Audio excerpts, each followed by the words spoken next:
Au moment du décès de Yasser Arafat, 4 rabbins ultra-orthodoxes viennent à Paris se recueillir devant la dépouille du président défunt. Leurs paroles, politiquement très incorrectes, ne trouvant aucun lieu pour s'exprimer, Dieudonné, au nom de la liberté d'expression, leur propose son théâtre pour une conférence de presse. Alors ceci n'est pas un sketch, hein, pas confondre. Quelques rares journalistes y assistent, pas un article n'a été publié. Il y a aussi les bons juifs. Je ne suis pas antisémite, j'ai des amis juifs. Ça, c'est une vieille. Mais j'ai des amis juifs qui sont rabbins. C'est mieux déjà.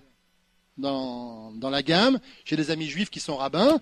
Effectivement, ce que nous avons appelé dans le bouquin les bons juifs de Dieudonné.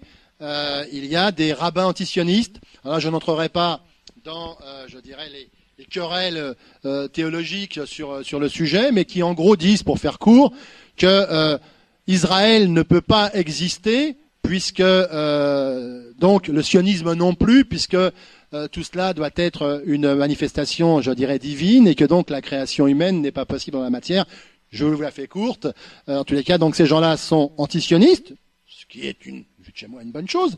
Mais par contre, ils ont un défaut, c'est qu'ils sont extrêmement, je dirais, malléables, et ils sont présents dans toutes les conférences internationales antisémites, révisionnistes, négationnistes, et ils servent bien sûr de caution. Ils sont venus à Paris, ils étaient venus s'incliner devant la dépouille de Yasser Arafat lorsqu'il était hospitalisé, puis lorsqu'il est décédé, donc pour lui apporter le soutien effectivement de cette communauté. C'est une petite communauté, mais enfin qui compte quand même une dizaine de milliers de membres. Donc ce sont les Neturei Karta, principalement présents aux États-Unis d'Amérique, au Canada, pas en France, mais et il y a un homme que vous avez peut-être vu, même si lors des élections européennes de juin 2009, Dieudonné n'a présenté une liste, et fort heureusement qu'en Île-de-France, mais sur l'affiche vous aviez Soral, Dieudonné, Yahya Gouasmi, qui est le président du parti antisioniste français, qui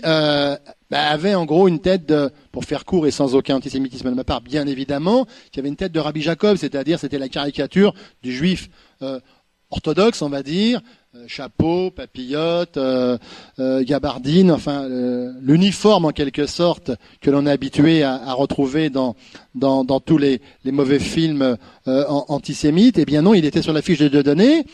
Et bien évidemment, lorsque Dieudonné était interpellé sur ce sujet, en disant oui, bien évidemment, c'est un juif, c'est un rabbin, c'est mon ami, il est candidat. Alors le problème, c'est que d'une part, le rabbin en question n'est pas rabbin. Alors, il est bien juif, mais converti. Par ailleurs, il est belge, ce qui n'est pas un défaut.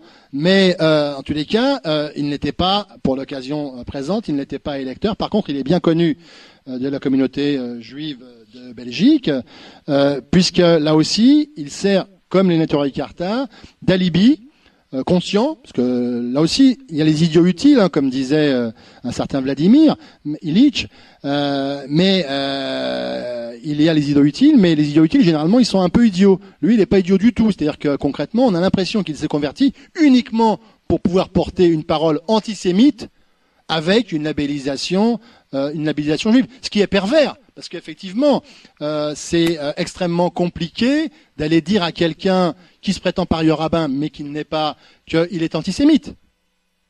C'est compliqué, c'est pas facile.